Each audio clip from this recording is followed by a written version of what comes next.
Joining us now is Barb Cooksley, a beef producer from Nebraska, who also serves as a regional vice president for NCBA.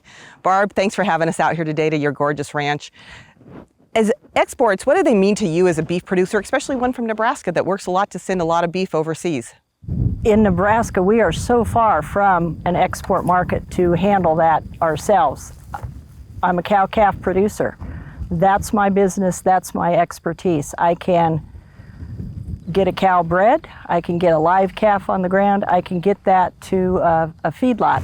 It's up to those who have connections overseas to make those deals. I understand that more people live outside of the U.S. and that's where our market is outside.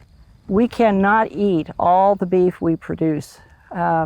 Yes, we do some imports, but that is to add to the grind for our burgers that we sell. But a lot of our beef has to go outside, and we have consumers who are willing to pay a premium for U.S. beef, and I always like to say for Nebraska beef in particular. Within your region here, the members that you talk to, there's a lot of them. The drought is critical, not only in your region, but other parts of the country. What are you hearing from your fellow producers about drought, how they're managing through it, what they're thinking, how they're holding up?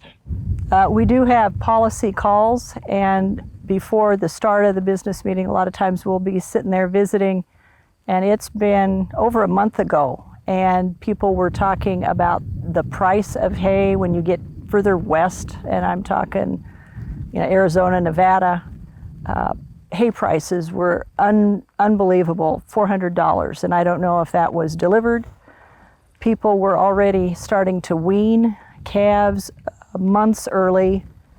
Just right here in Nebraska, in the southwest corner, not only were they weaning calves early, they were starting to take cows to sale, and that's always heartbreaking because you've worked for generations, not just the cattle genetics, but generations in your family to build a herd that you're proud of and that's efficient. And so we try and share and carry each other's burden, and we're happy for those who have the timely rains, and we pray for those and try and help out financially if we can, those who need our help. You talk about people having to sell off, generations of cow herds, and that's tough. But I heard a really great quote recently where you have to be sentimental about the land first. And that just really struck me, especially in what a lot of producers are facing today. How do conservation and sustainability efforts really play a factor in not only, making that connection and being sentimental about the land for cattle, for wildlife, for all the ecosystems involved, even in drought conditions? What drives ranchers, we do have to look at our bottom line. We know we have to make money because we have fixed costs. We have to pay our taxes. We have bills that need to be paid. So there's that economic part of the system. But the environmental system, I think we are probably more sentimental about our ground because it was here long before we were. It gave us this opportunity to put a grazing animal, and that is the way we harvest this grass. We try not to come out here with machines. We don't seed, we don't plant. And socially, when you're talking about sustainability, by taking care of the ground in its best possible way, you maximize, you optimize the use.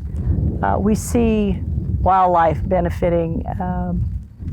You can watch the balance of healthy grass and healthy cattle, healthy wildlife. We have good water quality. Where we're at right now, we're over the Ogallala Aquifer. The grass and the sand is the best cover we can put on top of that to sustain that. And we know how important water is when you're going into a drought. And so we optimize what our grass can do out here by letting it grow naturally and grazing it at the proper time and resting it. So Barb, then final question, what is the value of an organization like NCBA to you and your fellow producers, and why is it important to be a member? Since I'm out here in Nebraska, there's so much that I cannot follow. And there are issues across the nation with my fellow producers from West Virginia to California. An organization like NCBA can address issues important to all of us, and they can also address issues maybe more regionalized.